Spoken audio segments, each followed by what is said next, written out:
Hey, how's it going, everybody? Welcome to today's Evergreen Marketing Show. How's it going? We're getting the ball rolling here. We're going live on YouTube. Should be going live on Facebook and un momento. Kiley, we got Mr. Kiley Newbold, longtime friend of Carrot. Welcome to the podcast, man. Thanks, Brady. I'm stoked to be here. Yeah, I'm excited. It's good stoked to have you. and excited, I guess. Both. What do you do right now in marketing, and where are you tuning in from? I'm in Salt Lake City, Utah, and I have an agency called Silver Street Marketing that is dedicated 100% to finding motivated seller leads for real estate investors using Facebook and Google. Boom. Awesome. A little icebreaker and then we'll kick it off. So we're talking about Facebook retargeting today. We'll get into that. But Kiley, who's your favorite either marketer or your favorite creative? Professional creative. Oh man. I know, broad spectrum, dude. So my favorite creative, that's a good question. I tend to be drawn to like visual arts when it comes to just pure creativity. Yeah. But there's a guy I found not too long ago. His name is so there's a couple. One of them is not visually creative, but his name is Harry Mack. You ever heard of Harry Mack? You start with a guy who's not creative. No, not visually. Okay. Not visually creative. I'm not Harry Mack, no. So the guy, his name is Harry Mack. He's like a freestyle rapper. Okay. So he got to start walking on the streets of walking the beach parkway of like Venice Beach, I think. And he would have people give him like random words and then he'd build them into the rap in like real time. Wow. And now he was doing that online on this online chat website, and he'd just find random people and then create a rap right there. And the thing that is so impressive to me about it is, one, obviously his mind works really quickly, but when I think about how much effort he is putting in behind the scenes to practice, and he's kind of talked about that a little bit. I really like that because you look at it, you watch him do it and you're like, holy cow, this guy's so gifted and talented, which is true, but also he's just put in a ton. That's so cool, man. Of work to do it. So I write music on the side and a lot of singer-songwriter stuff. And my son, Atticus, he's kind of taken on, but he likes rap. I don't listen to a lot of rap, but like rap is his jam. And so a few months ago, we started doing this thing. We don't do it consistently, but we started doing family rap battles in the living room. If you picture me, my son, my wife in the living room, how it works, this is really fun. This is how you do it. You set a timer for like, let's say 2 minutes, 2 or 3 minutes. 2 is kind of challenging. Maybe start with 3 or 4 if it's your first time. And you pick any topic. You say trees. And everybody gets a notepad and you get 2 or 3 minutes to write about, you get to write a rap about trees. Doesn't matter how long it is, how many bars, how many verses, whatever. I'm going to rap about trees. And I go to Spotify or I go to YouTube and I just type in like instrumental rap beat or just whatever. I find some beat. And that's part of the fun too, because you don't know if it's going to be like fast or chill. And so like me and my wife said, we're all just like writing about trees. And from whatever perspective, you can be the tree, you can talk about trees anyways. And then once the timer goes off, we just go. You got to stand in the front of the living room, in front of the TV, play the beat, and you got to deliver it with no practice. I love it. That's super awesome. Fun. It's the best improv, like second to public speaking in actual school. This is like the most helpful thing. It's so fun. Yeah. When I was working at the Color Run, this was years ago, and we'd have like R&D meetings, for lack of a better word, just, trying to iterate and come up with new creative experiences and marketing. We would do stuff like that to start off the meeting. And it was always a blast, a good way to get those creative juices flowing. But yeah, it is, man. Sometimes you just got to like get ridiculous and get out of your zone to like find your creativity and find your spark just to break it up. Yeah. Cool. All right. Well, people are showing up. You guys are here. I appreciate you showing up to today's Evergreen Marketing Live and our coaching call. We're talking about how to do retargeting properly on Facebook. Some of y'all are probably showing up to this call because you want to do Facebook marketing for the first time. Some of y'all, maybe you wasted money before, you didn't do it properly. We're going to break it all down for you today. So without further ado, let's play the intro and we'll get into it. Pop your questions in the chat.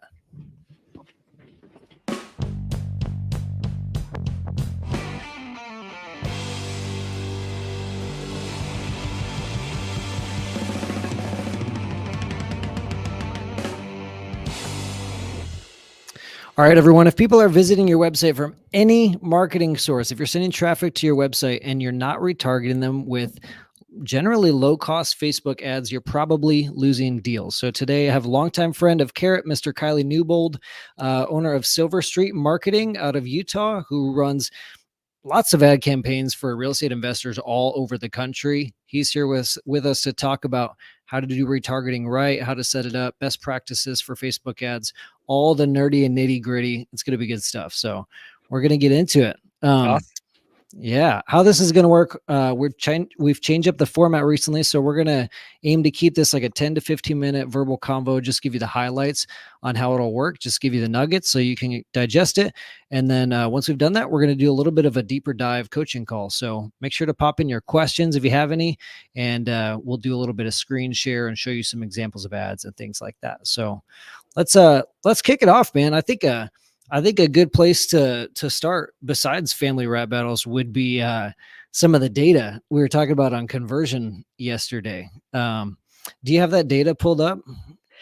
Yeah, I do. So this is data I collaborated with Carrot on this. So this is looking across like Carrot members' websites, and what we found is the overall conversion rate for all channels, the average across all sites, is like 3 to 5%. Now, this is new traffic, so people who are coming to your site for the first time. Now, obviously, that's a little bit higher for SEO or SEO's high, PPC, Facebook, etc. So it varies. But here's the interesting thing: about 90% of all traffic leaves the site and never comes back. Yeah, on average. On average, yeah. So you capture some of those like right in the beginning, and then people bounce, right? This is what's cool. So when people come back to the site, the overall conversion is like 8%. So we're already up by double almost, right? If they come back to the site from a paid social media ad, the conversion rate on average is 18.2%. Yeah. So that, like, one in 5, 1 in 6 of people who land on your site don't come back, or land on your site and then get a Facebook retargeting ad, land back on your site, convert into a lead. And the reason, Brady, I think that matters so much is we forget often, because we're in our own world of like, we're generating leads, and we forget that people don't behave linearly. Yeah. We don't just go step 1, step 2, step 3, right? So it's the way people behave in general, but especially online, is kind of erratic. And here's a good example I like to use. Like, imagine you're at a soccer game, you're watching your kid, or soccer practice, excuse me, you're watching your kid practice soccer, which I will be tonight. Awesome. So it's irrelevant. Yeah. And you've recently inherited a home that's in probate, and you are thinking about that. And so you start searching on your phone, what do I do with this home that's in probate? And you do a Google search, and you click on an ad, or you click on a search result, right? And that takes you to a website. Now you're looking at this website of this investor that buys homes that are in probate, and you're kind of reading about it. But just right then, whistle blows, practice is over. Your kid's running over to you. You're in charge of treats that day. So now you're distributing treats to all the kids. Your phone goes in your pocket. You probably close out of your browser. Now you're driving home. You're making dinner. You're relaxing for the evening. You wake up the next morning. You go to work. Like, you have the problem you have of needing to sell that home still exists, but you have got so many other things going on, right? So that's the non-linear element that I'm talking about, not in a straight line. Yeah. So the likelihood that you go back to that exact same website, it varies, right? I mean, we can look at data to see how likely it is. So that's the power of staying in front of people in multiple marketing channels. And retargeting, I mean, we're going to talk specifically about that on Facebook and all of Facebook's ad platforms, but that's why I always always preach omni-channel marketing or multiple channel marketing. Just how can we get in front of people in multiple ways, so that if they don't engage or they don't take action on the first time, that we can stay in front of them. And that's really common, by the way. Like people don't take action on the first touch point most often. Yes, especially if you're just browsing around, like if you're just at the, the top of the funnel, if you're just looking for information. Yep. Yeah. And we forget that, people get distracted. They don't act linearly like we think they do. I So think that's the word, unless I made it up. But what I'm saying is they don't go in a straight line. exactly. Yeah. So we're talking about retargeting specifically. So we'll get into the nitty gritty of this in a sec, but give me the high level of like who it's for and what type of investor, like what are some things they should have in place before they do retargeting? Obviously a website, like you need a website. If nobody's coming to your website, you can't do Facebook retargeting. Right. Any other things to add to that? Yeah. So let's talk maybe about like what retargeting is in general. And then I can talk a little bit about what that looks like in the Facebook world for investors. So at a high level, retargeting is basically is marketing to someone that you have already interacted with. So online, this means when you're on Amazon looking for guitar straps to buy, and you then leave Amazon, you now are going to see ads for guitar straps. If you were on a specific website, you're going to see ads for those specific like straps, right? Like come back, don't forget. That's retargeting. So in the world of real estate investors, this is someone lands on your website, no matter what channel they come from, SEO, they got your mail, they typed it in directly, they go direct to your website. They don't convert as a lead. Now we're going to try to target them with ads on Facebook, on Instagram, and through Facebook's ad network, which is pretty vast. We're going to target them with an ad with the goal of bringing them back to the website, reminding them why they were there in the first place, and getting them to take action. So vastly different from just a cold Facebook ad to someone that's never heard of you. Right. And without spoiling it, the cost, I mean, I'm not looking for specific because we know there's so many variables like market size and different things, but the cost in general for retargeting is a lot cheaper than to a cold audience. Yeah. So the cost, interesting. I think it's important how we look at that. So, and this is getting a little bit deeper into the weeds, which we can go deeper kind of, I think, as we go on in the technical side. So over the years, there's been privacy things that have been implemented. So maybe you've heard of iOS 14, which happened a few years ago, which was when Apple made so that you can choose whether an app can track you or not. Every time you install an app, it asks, would you like this app to track, be able to personalize your ads? So things like that have decreased the overall retargeting audience size because people have the ability to like opt out. It's great generally for us as consumers and humans for our data privacy, but it has made retargeting a little more difficult. So Brady, if you were asking me that question a couple of years ago, I'd say, oh yeah, retargeting leads are cheaper cost per lead and they're going to close at a higher ratio, right? That has leveled out more over time as those audiences have kind of shrunk a little bit, but the value continues to outpace. So the close ratio and the value of the leads continues to be higher. And there are some ways that you can help keep that cost per lead down a little bit by increasing your audience size intelligently. So when we look at retargeting now, kind of depends on who, like the website and how much traffic they have coming to the site. But often what we will do is we will take the direct mail lists or cold calling lists or whatever, you're pulling probate data from the county, and we will integrate that as well into the into that audience. So like I said, I'm getting a little more technical in like Facebook algorithm and audience sizes and stuff, but there are ways to sort of boost that audience to try to keep that cost per lead lower. and but keep that nice conversion rate and value of the lead. Yeah, that makes sense. By adding in other lists, other data that you have that, you know, isn't exclusive to just the people that have visited your website. Yep. Okay.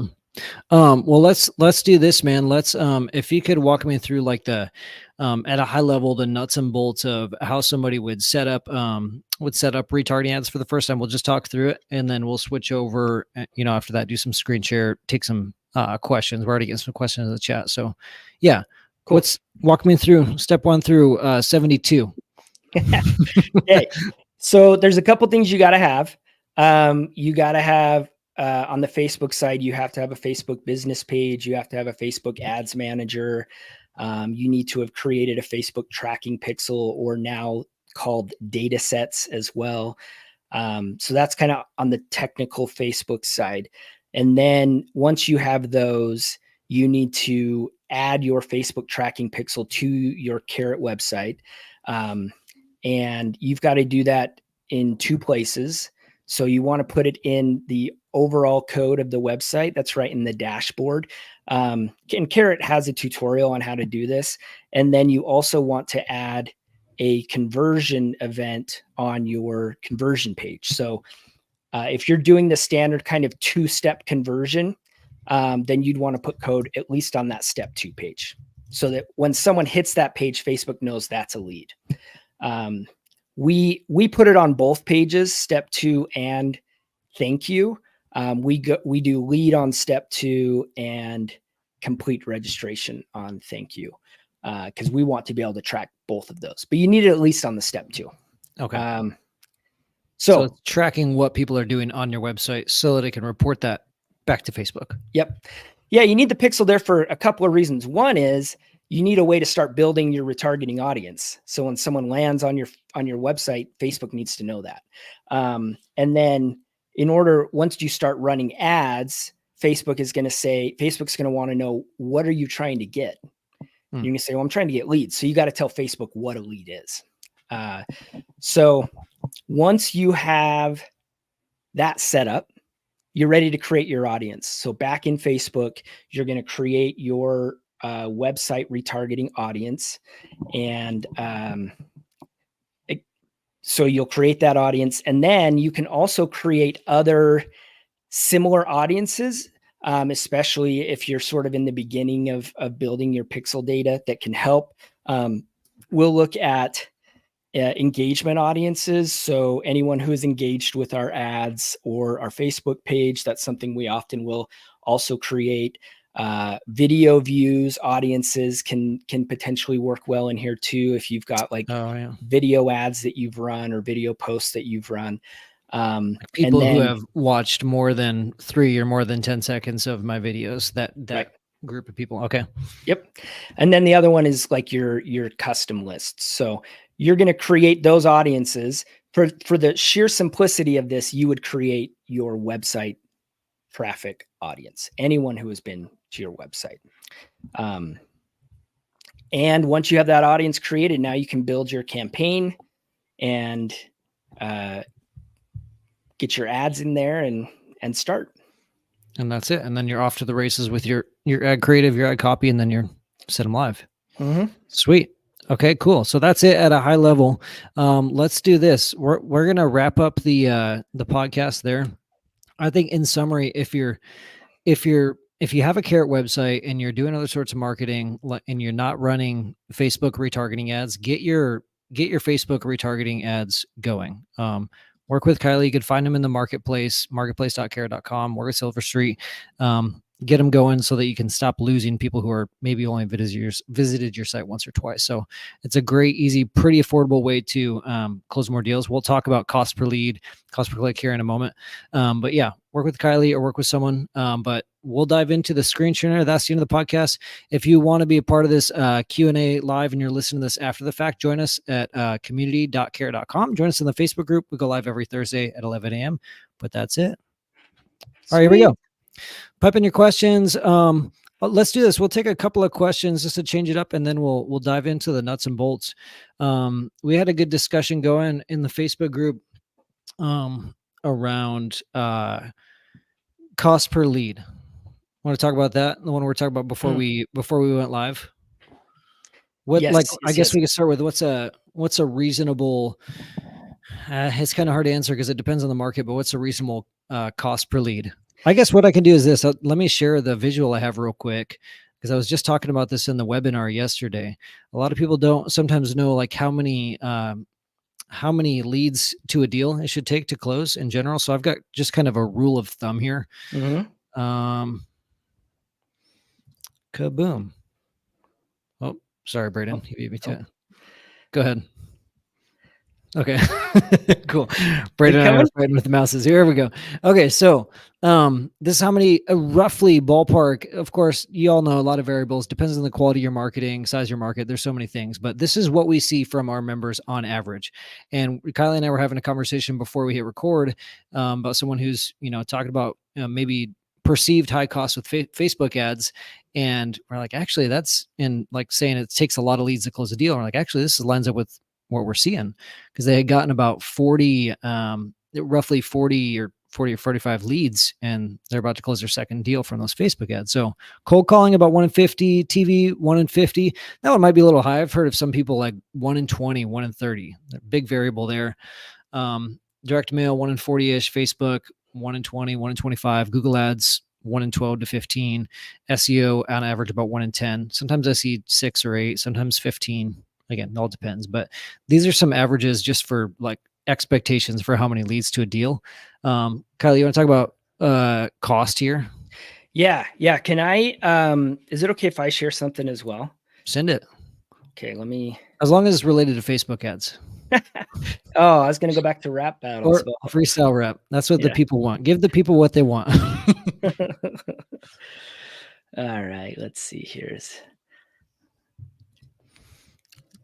All right. Jorge Rodriguez had a question while you're pulling it up. Said, do you have an updated Facebook course? Has it changed much since a few years ago I bought the course? I believe, Kiley, we worked with you to update that in the last 2 years. So, Jorge, you're probably talking about the Facebook course on Carrot, right? Facebook Leads Masterclass, I would assume. Yeah. So that one is not super, that one does have some things that need to be updated. I'm actually was having a conversation with the Carrot team right before this about the timeline and getting that done. So a lot of it is still very accurate. There is some stuff that's out of date. What you could do though, if you want, reach out to me directly, like send me an email or message me on Facebook, and I can get you access to to the updated content that we're going to get implemented. So because you bought the course, you get access to that once we update it. So sweet. Yeah. Thanks for doing that, man. Yeah. And so there is a more updated course that exists. It's just the logistics of getting that into the Carrot marketplace. So cool. Yep. All right. So this is what I wanted to show because I think this is important. Okay. Leads that come from different places are going to behave somewhat differently. And this right here is the stages of awareness. This is like a marketing principle that exists across all industries. And it's basically the idea that there are stages that people go through when they're making a decision. So they might be unaware they have a problem. They don't know that they are about to inherit a home, right? Now they're problem aware. I've got this home. I don't know what to do with it. Now they're solution aware. Oh, I know there are investors out there that will pay cash, and this is different than me listing my home. Now they become brand aware. They know you, they know your business. They're deciding who to do business with, and then they make their decision. So I have just digital things on here, but any marketing channel you're pursuing, you could put on this spectrum at some place. And if you think about like SEO or pay-per-click, those people are typically going to be at least a little bit further down the decision-making process. They're at least problem aware because they're actively searching for a solution, right? So sometimes I'll hear people say, pay-per-click leads are more motivated. And on average, going back to the slide you just showed, Brady, that might be true. Now, motivated is kind of a tricky word. I would say they're further along in their decision-making process. Mm. And that's why you close 1 in 10 to 1 in 15 PPC leads.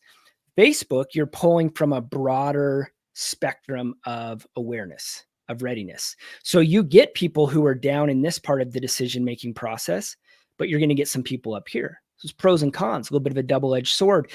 These people up here are going to take a little more nurture. You'll end up talking to people that you might deem originally less motivated because they aren't deep enough in their decision-making process yet, right? So put those people in a good nurture in 6 months, there's a good chance they're further down the process.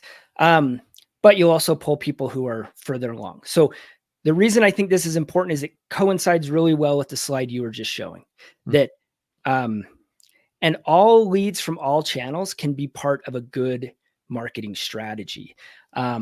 If you have a channel that is pulling people like in here consistently, then you should maximize that channel, right?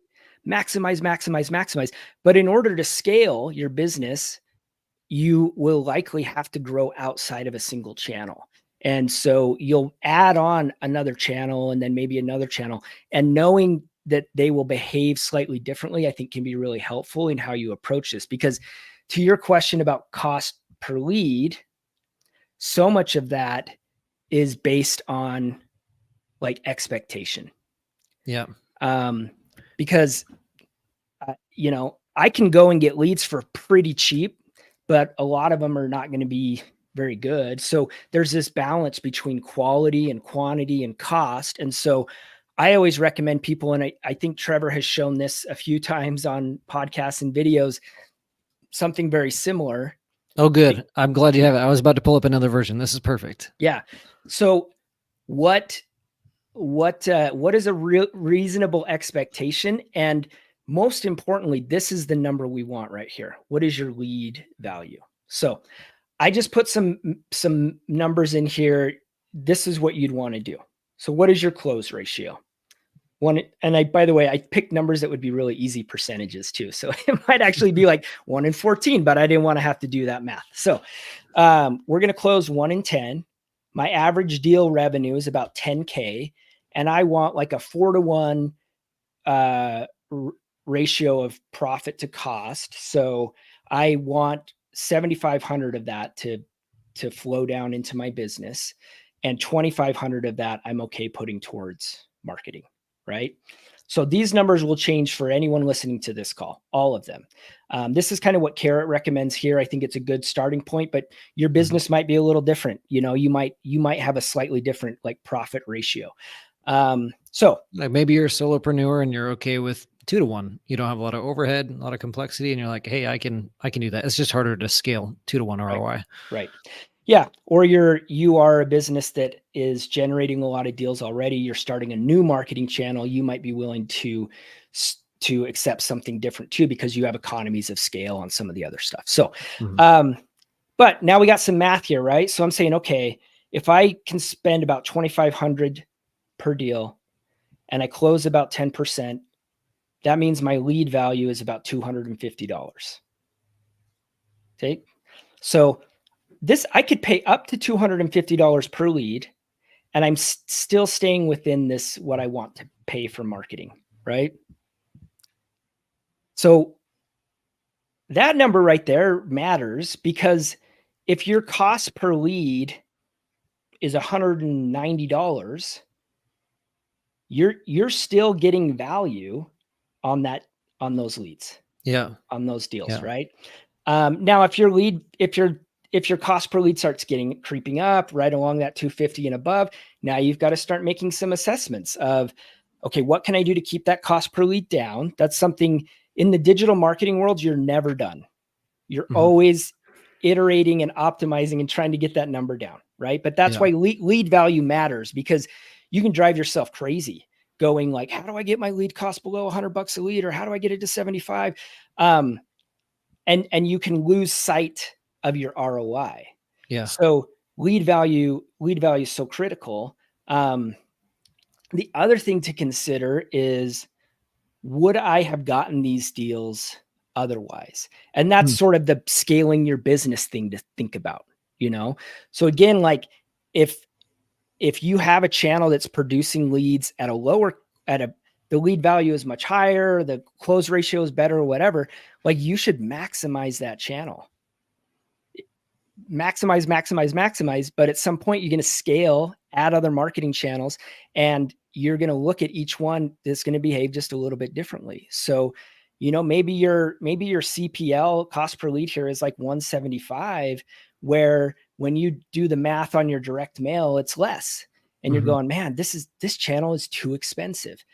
Too expensive is an emotion.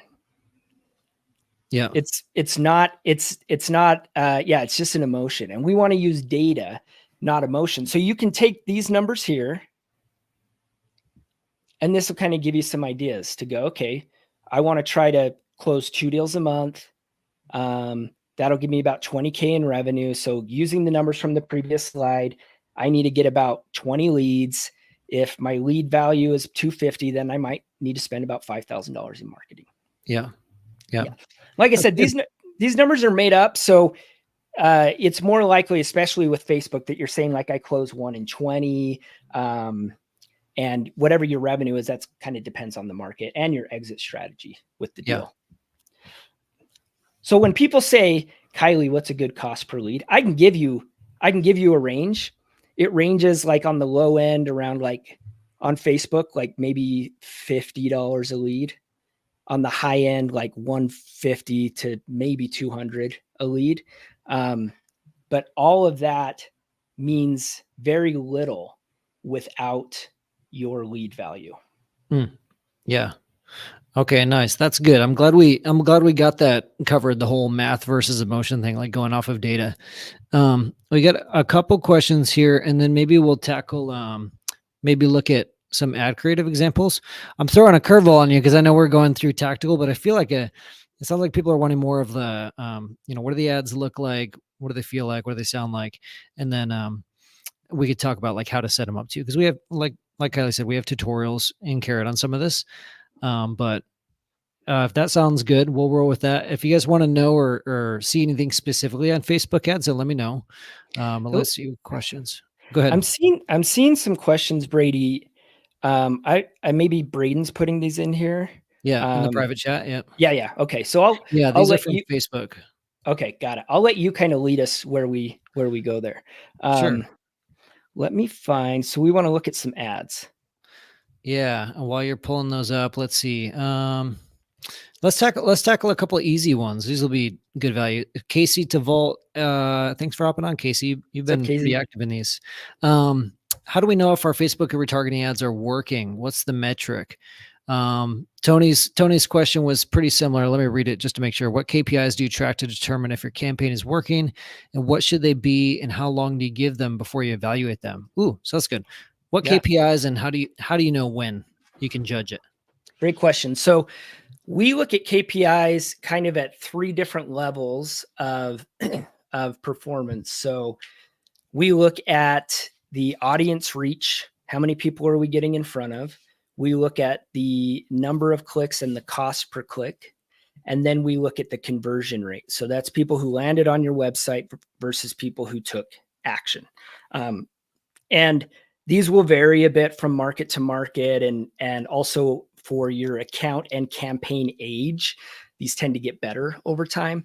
So, we want a conversion rate of like 3 to 5+% overall on the accounts. So when I give you those numbers, I'm talking cold Facebook traffic too. So on the retargeting side, we want that to be a little bit higher than that 3 to 5.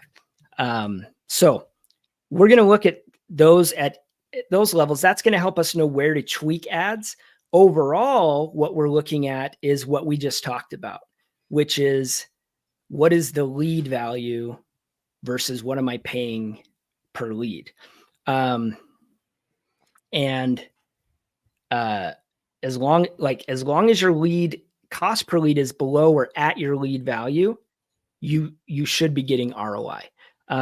Then we go and we look at those other things so that we can continue to optimize on them. Casey said, I asked because I've had a retargeting set up for 4 months and I don't think I've had a single lead from it. So Casey, if I were you and I was looking in it, I would say, I would look at how many people have seen my ad and how many people have clicked on it.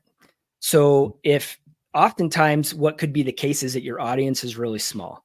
So maybe you go in there and you're like, okay, there's like 300 people that have seen this ad, and I got 12 clicks and nobody converted. I'm just making those numbers up. If that's the case, then you'd go, okay, I got to 1 in 12. I should pick numbers that I can do 1 in 10 or whatever. Yeah. It's like, okay, if I expected like a 7 or 8% conversion or 10 even, I'm not quite there with the number. I got to get more people to my website.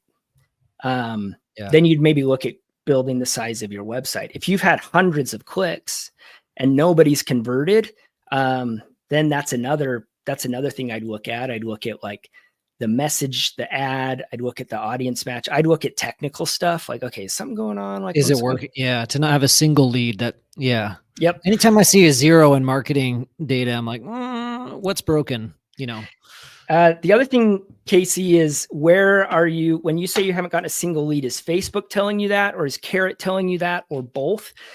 The reason that matters is Carrot uses a last click attribution, which is standard, like Google Analytics does that too, meaning the last action someone takes is what gets credit for the lead. So here's where that gets a little bit tricky. If someone sees your retargeting ad and clicks on the ad, lands on your website, and then gets distracted again for whatever reason, but they remember, they remember the URL, coolguyhousebuyers.com. They come back, they type it in directly, coolguyhousebuyers.com. They convert. Carrot is going to say that's a direct lead because they typed in the URL directly. But if it's within the conversion window on Facebook, then Facebook's going to say, well, that's a retargeting lead. Which is what the only thing I'll add to that, Kiley, is this is why it's critical to when you're, I don't know if you want to do it when you're closing or on that first initial phone call with a seller, just ask them, hey, where'd you hear about us? How'd you find out about us? And just shut up and let them talk, because it might've been 5 different places, and dig for that. Cause that's going to give you your real, I'm blanking on the word, but that's going to give you a real gauge for where attribution. Truly, where people are actually finding out and hearing about you. Oh, I saw you on TV, and then I Googled you, and then I finally saw on your Facebook ads, and oh, okay, there it is. But it showed up as direct, and they came from 4 marketing channels. And that certainly can help. And people, consumers, ourselves included, are often pretty bad at remembering everything. But certainly, like, you add all those data points in, to help. This is kind of going on a bit of a tangent, but I think it makes sense. I'm going to go there really quickly. Is like, good marketing across multiple channels will improve the performance of all your marketing. So your Facebook marketing should help your direct mail marketing, should help your SEO, because of this kind of cross channel, and attribution is a little bit tricky. So if your messaging and your branding is consistent, has the same look and feel, and it's not disconjointed. Right. Yeah. It should kind of like raise it up for everyone. I mean, the marketing industry has spent billions of dollars trying to figure out how to give exact attribution every single time, and they haven't cracked it. So there's always some ambiguity there. Yeah. Let's do a couple more questions just because they're just popping in. I love that you guys are engaging. So thanks for asking us questions, and then we'll go back to screen share and show you guys some ad examples. Let's see. So Daniel Cabrera, what's up, Daniel? Out of San Antonio, he's crushing it with Carrot. Does Silver Street send Facebook traffic to a non-clickable landing page? I'm not sure what he means by that. Maybe you do. But he says to a non-clickable landing page, Facebook form or the homepage of a site. My guess is he's saying like a landing page that doesn't have like navigation on it. Oh, gotcha. Yeah. So there's still a form, but there's no header menu. Like a squeeze page, or sometimes they're called too, or whatever. So yeah. So Daniel, great question, man. Some of that will depend on what kind of website the client has. So a lot of our clients are Carrot customers, Carrot members. And so because Carrot is so can convert so well on the homepage, that's often where we send traffic. We'll look at a few things. We want to know, we want to look and make sure that, any customization you've done, it still looks nice and appealing and it's not distracting or confusing. We want to look to see if your call to action stays what we call above the fold on a mobile device. So meaning, can the call to action still be seen without having to scroll on most mobile devices? So typically we start with the homepage of a Carrot site. If we are running a unique campaign, like for a specific area, or maybe we're helping someone market a specific property, like a flip that's getting stuck on the market, then we're going to start looking at landing pages. Or if for some reason that homepage isn't converting the way we'd expect it to, then we might test a landing page. This is kind of a personal opinion. I don't know, Brady, if you guys have data on this. I prefer, even if I'm using a landing page, I prefer to use one that is still clickable. And here's why. Yeah. In this world, the 3 pages that typically get the most visitors are whatever your landing page is. So usually the homepage, your about us, or like our company, and testimonials. Yep. So I don't want to take that away from the user when they're trying to make their decision. Right. Non-clickable landing pages can work well, like in certain spaces where you're like, I just want this person to download this ebook. Like, I don't want them to get distracted with anything else. But in this world, I prefer a clickable landing page, all else being equal. And we've seen the same thing as well. It's fun. It's good timing, Daniel, because next week Trevor and I are literally talking about landing pages versus home pages, like when to use which, so it's good timing. We kind of did that piggybacking off this Facebook call. But yeah, we see the same thing, everything you mentioned. They want to see the about page. They want to be able to, I call it the research rabbit hole. They want to be able to go down that research rabbit hole. So cool. Brady, I don't think I answered the last part, and there's another question about this too, which is the Facebook lead forms. Yeah, Baxter had asked something similar. What's your opinion on Facebook lead forms versus Facebook web leads? Yeah. So in general, a Facebook lead form will be lower quality than a website lead. And that's basically just driven by the amount of effort it takes to fill out a web form versus filling out a Facebook lead form. So that extra step of going to the website, filling it out, in general tends to create a higher quality lead. Now, that being said, that varies a bit by market and by campaign. So we typically will start with website leads. If there's an issue with the website leads, or if we feel like we're kind of starting to reach a point where we want to scale faster, then we'll add in the Facebook lead forms. And then we just keep a close eye on, again, that lead value to cost per lead, because your cost per lead will typically be lower on the Facebook lead form, but your close ratio might go up. So that'll change that lead value a little bit. That makes sense. It's been a while since I've seen one of those ads. I forgot that Facebook had those lead forms. I don't even know the last time I've seen one personally. Interesting. Cool. Well, let's look at some ad creative. The Facebook threads, YouTube chat's still going. If you guys have any more questions, pop them in, but let's look at some ad creative, what's working well on Facebook, and some of the other things you want to share, Kylie, and then we'll go back to Q&A. Yeah. So here's a quick outline of what an ad is. There's, 4 kind of main elements to it. You have your main ad copy. That's the text at the top of the ad. Now, depending on where this ad displays, this will look a little bit different, where the copy is and things like that. You have the, hold on a second. This I don't, must be an old slide, or not a finalized one. Canva. Because but the thing that's missing is the visual. I have a slide, because there should be main ad copy, your button, your headline, your description, and then this huge piece of the ad. Wait, I can see it. The photo of the house. Yeah, but I don't have a descriptor saying like that's a part of the ad. Oh, gotcha. I don't know why. So anyways, you have your copy, you have your visual, so that's an image or a video. Kylie's saying images don't matter. You can put whatever you want, and it's gonna convert 10 times out of 10. Right. Yeah. We don't even use images most of the time. Just kidding. Don't do it. And then your headline.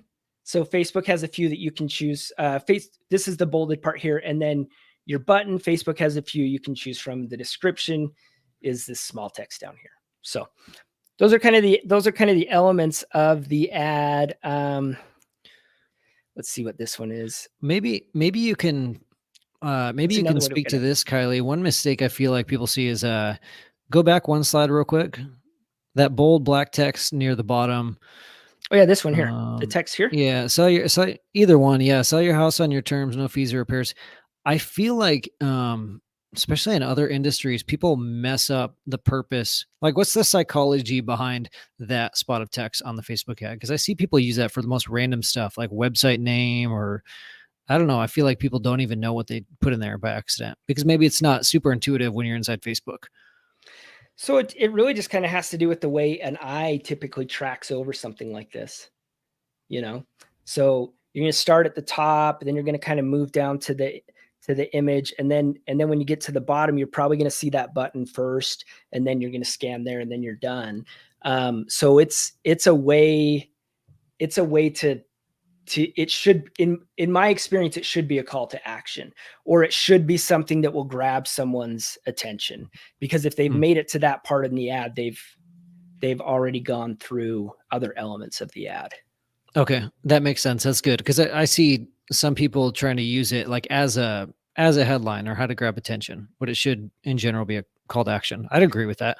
I mean, if again though, it could be a headline. Like, it's interesting. This is what's so fascinating about digital marketing, and also can be maddening, is things are kind of changing on a regular basis because people's attention is getting pulled in different ways. So I don't think it would be a bad idea to test something there that's maybe attention grabbing, but I think you have to be careful with the length of it for sure. So just because of the way it displays and it's, yeah, you probably don't want it broken up on 2 lines. Yeah, I mean, not the end of the world, but you definitely don't want to try to put a paragraph in there. Yeah. What kind of visuals do you see working? Is it more like realistic photos, like not realistic, real photos of houses like this? Okay, cool. Yep. So 2 steps ahead of me. We have and Brady, I think we still have this, like, we have ad templates that we use and we can give away for free if we want to do that. But there's lots of different ways you can approach this. And the name of the game is test. So Facebook allows you to do something called dynamic creative. They also allow you to do split testing. I recommend either or, whichever kind of resonates better with you. And dynamic is a little easier if your budget is not huge. But a couple of like general principles. One is the homes need to look like homes that are in your market. So an extreme example would be if you're in Minnesota and you're running ads and the home's got palm trees in the front yard, people will either consciously or subconsciously just ignore that because they're like, oh, this is not for me. I don't have palm trees. I have a pine tree covered in snow. So you want to localize your ads. I mean, you can find stock imagery, but I strongly recommend that you use actual photos. So if you're just starting out, then go look at some homes that you're like, that's the type of home I want to do a deal on. Take a photo of it, put it in your ads. You should take photos of every home you do a deal, inside, outside. I just realized none of these photos are like the inside of a home, but we have great success with like the inside of a hoarder home, for example, or something like that, because it's really like attention grabbing. And it also really drives home the point that like we buy houses as is. It doesn't matter what condition they're in. So, simple image, like here's just the image, right? Sometimes we'll put like a text layover like this over it. We've had success with like stuff simple like this. Mike is asking like funny, serious, crappy house, etc. some of that is going to depend on you and your personality and your brand too. Mm, So yeah. like if you're okay being a little bit goofy and funny, then yeah, have some fun with it. Remember that you're speaking to your audience, so you need to do it in a way that is still very clearly addressing their concerns and solving their problem. So, and then of course, videos, I can't play the videos in here, but a video can be like a walkthrough of a home. It can be standing in front of a home. Either you're in the frame or you're not in the frame, but you're just narrating like how you solve someone's problem. Because of like the age of TikTok and the like computerized voices. So I'm not talking like an AI. I'm not talking like an AI that like comes up with what to say for you. That's another conversation. But like using a pre-programmed voice instead of your own, you can also do that too. If you guys spend any time on TikTok, you know what I'm talking about. Like you can choose from these different voices. Or testimonials. And that's what this one here in the bottom is like, just get your customer to really quickly say why they worked with you and how you solved their problem. Especially for, we're talking about retargeting ads, like testimonials are what people want to see. Like think about the time when you've Googled a mattress and then, 20 seconds later, you go into your Facebook feed and what's the first thing at the top of the feed? It's a testimonial about how much someone loved their whatever purple mattress. Yeah. Yeah. So good point, Brady, because this slide is actually like all kinds of Facebook ads. So on the retargeting side, testimonials, you can do text testimonials too if you don't have a video. Just again, we have templates that we can probably link to, or just reach out to me and you can turn them into text, put them on there. We've used ads that very directly call out like your cash offer is waiting, or you forgot to get your offer. What are you waiting for? Like very directly speaking to the idea of like, hey, remember us? You've already experienced us, but you forgot. So similar to like an abandoned cart email. If you've ever been shopping online and you have and then you don't buy, sometimes you'll get an email from that company if you got far enough to give them your email, and they'll be like, hey, your cart's waiting, or hey, you forgot something, or whatever. Yeah. That's good stuff. So I want to share my screen just very briefly because Mike Larenzi had asked cartoon, artsy. I'm only going to speak from this personally. I'm not running a million ads a day and have data to back this up. But when I feel like when myself or most people see cartoony animated ads, like they don't really catch. I think there's a reason why you don't see a lot of them, especially in the age of TikTok. But this is probably one example where I think you can get away with, or where it might be beneficial to use something quote unquote animated. So Home Buying Guys, Adam and Lance in Dallas, this is their logo and they run with this in a lot of their marketing. So, they could use this on a bus stop ad, on a business card, and videos wherever. So I could imagine something like maybe this bubble is in the bottom right corner of a square ad, and then it's a white background, and then there's like a speech bubble or like a text message. Sure. Difference, because a text message it's real. It's not like, because what happens when you see something overly animated, or if it's too pre-made and there's nothing real about it, the first thing that goes through the subconscious is like, okay, a marketer's trying to get me. Somebody made a thing to try and get my attention, scroll past it. But if it's something more real and it's a little bit closer to the other things that you see from the friends and family in your feed, you're more likely to stop. That's just how our brains work. And so maybe like a text message bubble and then that little cartoon or something like that. Yep, I'd say. And we actually run all the ads for Adam and Lance. So I'm sure at some point we've tested that or are testing that. I'd have to go and look specifically, but yeah. Well, cool, man. So there's a wealth on ad creative. Let's tackle a couple questions, and then it's funny. You and I were talking, and we're planning on going through like the tactical, but based on the questions, I'm just getting the sense that like that wouldn't be the best use of time. If anyone feels like, hey, they really do want to know the tactical of like how to set up a pixel and all that, then just let us know and we'll talk about it. But we have tutorials on that, or you can reach out to Kiley's team or our support over chat@care.com and we'll help you. But a couple more questions. So let's see. Oh, here's a good one. I think I know the answer. Eric Girth, can you target a competitor's audience? Not Not, really. not anymore. Yeah. So yeah, no. No, not anymore. Yeah. Days are gone. You'd have to sneak a pixel onto their website, Yeah. which So I don't even know how you do that, but ethically, no. I'm sure some guy out there, maybe on Fiverr, maybe in sketchier territories. I don't know. yeah. Not bad mouthing Fiverr. I'm just saying ethically, there's not a way. I don't even know a way to do it in all seriousness. Yeah. Daniel's got 2 questions. What should be a typical budget for a Facebook retargeting on a daily basis? And then what does Silver Street charge to manage Facebook and Google retargeting? Yeah. So budget. I'll give you some kind of some range there. I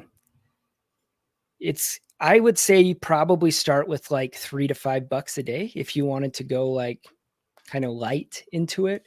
And that's really going to be a function of how big your audience is and what your expectations are. So if And you have Daniel's in San Antonio, so I think San Antonio is around like 3 million, probably like pretty big market.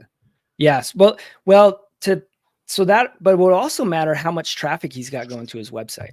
So if we're talking just retargeting, right? And I think he's ranking number 1 or at least pretty high for like sell my house fast. So he's probably got a good amount of traffic.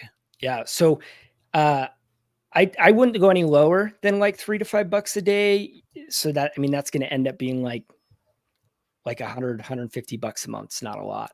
Yeah.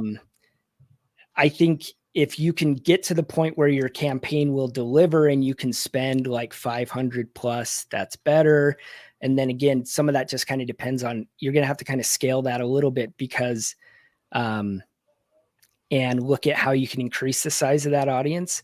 If you've got a well-ranking site in a big market, then you could easily spend like much more than that. So I know that's a little bit vague. I'm trying to give people a way to think about it versus like a specific answer. Your budget variables. Yeah, your budget. If your budget is too small, then you'll see issues with like delivery. Facebook will tell you like, oh, we're stuck in the learning phase. Or you'll see that like the number of people you're reaching is like a small number compared to what your audience should be.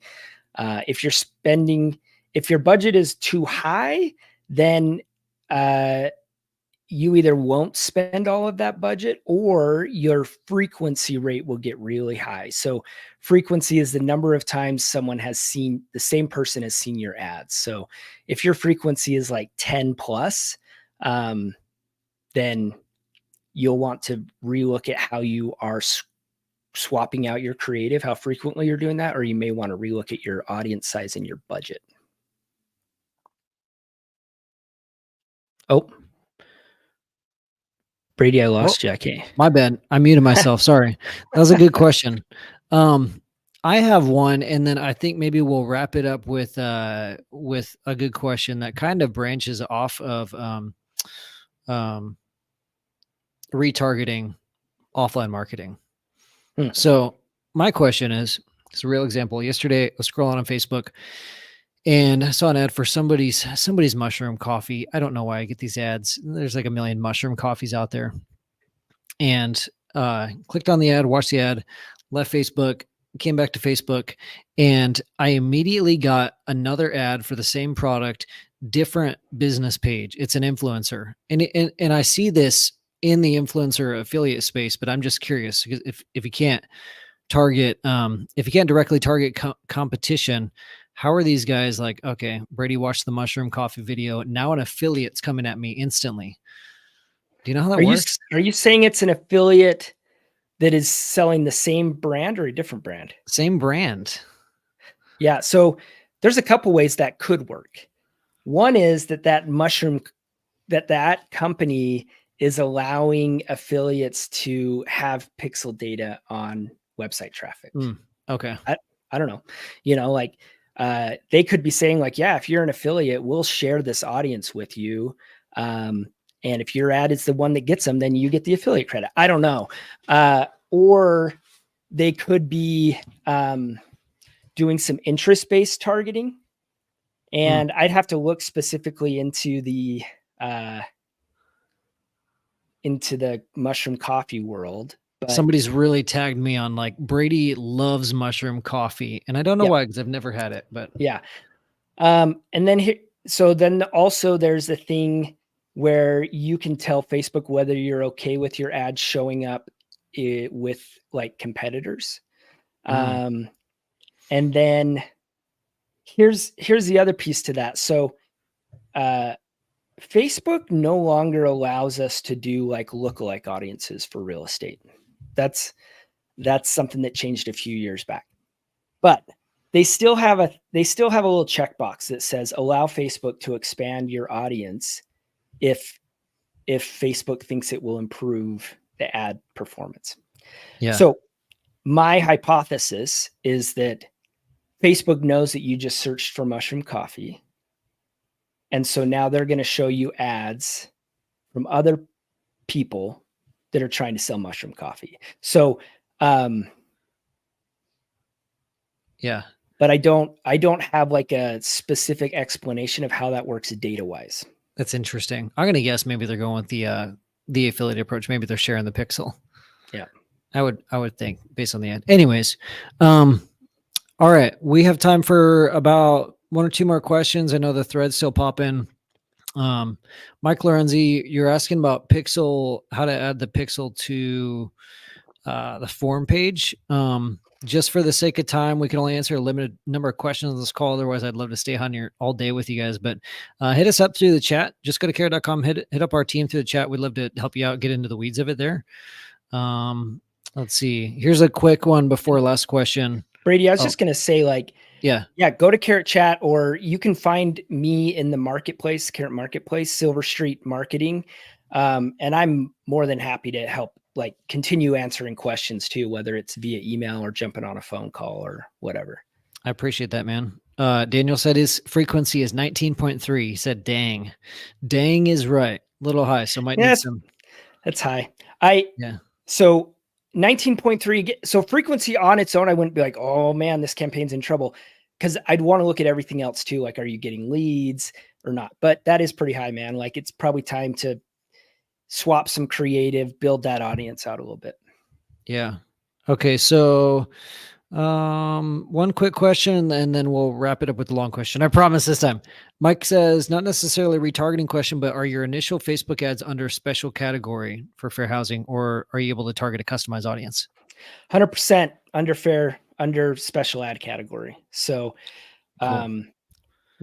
You will, if you do not identify as a special ad category, your account will get flagged. And if it happens more than once, there's a good chance you get banned. So you've got to identify as a special ad category. So you can't use lookalike audiences. You can still use custom audiences. So your lists, you can still upload lists and target them. You just cannot create lookalike audiences from those lists. Okay, that's good. Okay, so last question. We were talking about this, and I don't think we hit on it, but we plan to. Baxter said, you mentioned retargeting lists from other marketing channels, cold call, mail, etc. How often should or could these lists be updated in the Facebook audience? Tell us about how that works, about plugging in data from other sources. Yeah. So the quick answer to that question, Baxter, is as frequently as you have new good data. So, and as frequently as you have the capacity to update it. So there's a couple ways to do that. Typically it's manual. So you're going to upload the list like a CSV spreadsheet. You're going to upload it. And then to update that, you would just go and add another CSV to that. So you could do that as frequently as you wanted to. There's no like rule to that. As long as the data is quality, like, get it in there. There are ways to do that via like an API, but I mean, you just go in there and add it in there. Nice. Cool. That's a good answer. Go ahead.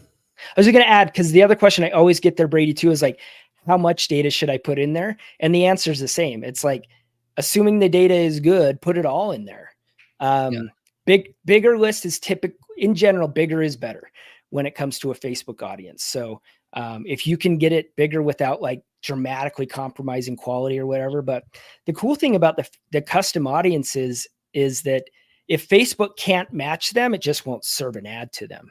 So, if the skip tracing data is not very good on a few people, like it just won't match them. Like it's not gonna hurt you. What would be bad is if you went and bought, a bad list of people who don't kind of fit the criteria, then that potentially you're spending money you shouldn't be spending. That makes sense. So if it can't match someone, you don't have to worry about wasting those marketing dollars. Yeah, it just won't match. Okay, cool. Last thing, Daniel said, I don't know if you want to answer this here. Daniel is asking, did we go over what Silver Street charges for retargeting? Oh, I don't know, Brady, you tell me, like, if we want to jump into that or have them reach out to me in the marketplace. I'm good either way. It's up to you. Yeah. I'm okay. So there's some variables there to consider, but I would say you probably, if you're looking at just retargeting, you probably want a budget of like $1,500 a month, or so. If you're wanting to do broader Facebook marketing, you want a budget of $2,000 to $2,500, and that's ad spend and management. So cool. Typically our management fee is around $1,000 a month for full management. If we're just doing retargeting, it's a little bit less, not by much. And then you have your ad budget. Yeah, I think that's pretty reasonable when you think about the amount of time you spend managing, troubleshooting a campaign. I've seen a lot of like really technical questions coming through the chat about, can't get my pixel working. I can't get Instagram to approve this. How should I, there's so many questions, and the questions, like, it's not like you just answer all those questions and then they stop coming. Like it's called managing because you're managing that lead source. So there's your time cost and the opportunity cost of like, could I be out there closing deals or should I be managing my Facebook ads? Yeah. Yeah. We're never not optimizing or troubleshooting something. It's just the way that it is. I mean, if you really are thinking like, I just want to do it on my own or whatever, you totally can. And we have a course also in the Facebook marketplace. And then we also offer what we call a quick start, where we do all of the setup for you. We hand it back to you to manage. The thing to just consider there, like Brady, you were just saying, is it's just trade-offs, right? It's time versus money. It's brain power and potentially frustration versus money. So yeah, some of those things to consider. And like I said, if you're on the fence going like, I don't know, and like, just call me or just go to the marketplace, schedule a time, let's chat. I'm happy to answer questions. And if it's a good fit, awesome. And if it's not, that's okay too. If I can be helpful on your journey to in building your business, then I'm happy to do that. Sweet. Well, thanks, man. I think we got probably 9 out of 10 questions. We're just past the hour, so we're a little over time. But yeah, thanks everybody for hopping on. I hope you got value out of this. Hop on next week. So next week, Trevor and I are talking about landing pages versus home pages. It's not just a yes or no question. There's a lot to explore there because there's a lot of talk and hype and buzz in the market about landing pages, and a lot of conflicting opinions on like, should we use them, should we not? But we're going to bring the data in to help you make a decision on when to use them, where to use them, etc. But hopefully y'all found that helpful. That was a lot of information. I feel good about it. Kiley, I feel like we delivered. Thanks for engaging and asking such great questions in the coaching call. So we appreciate y'all. And we'll see you next week, either in your Carrot app or in the Facebook group at 11 a.m. Pacific. But thanks everyone. Thanks, Kiley. Thank you. See ya.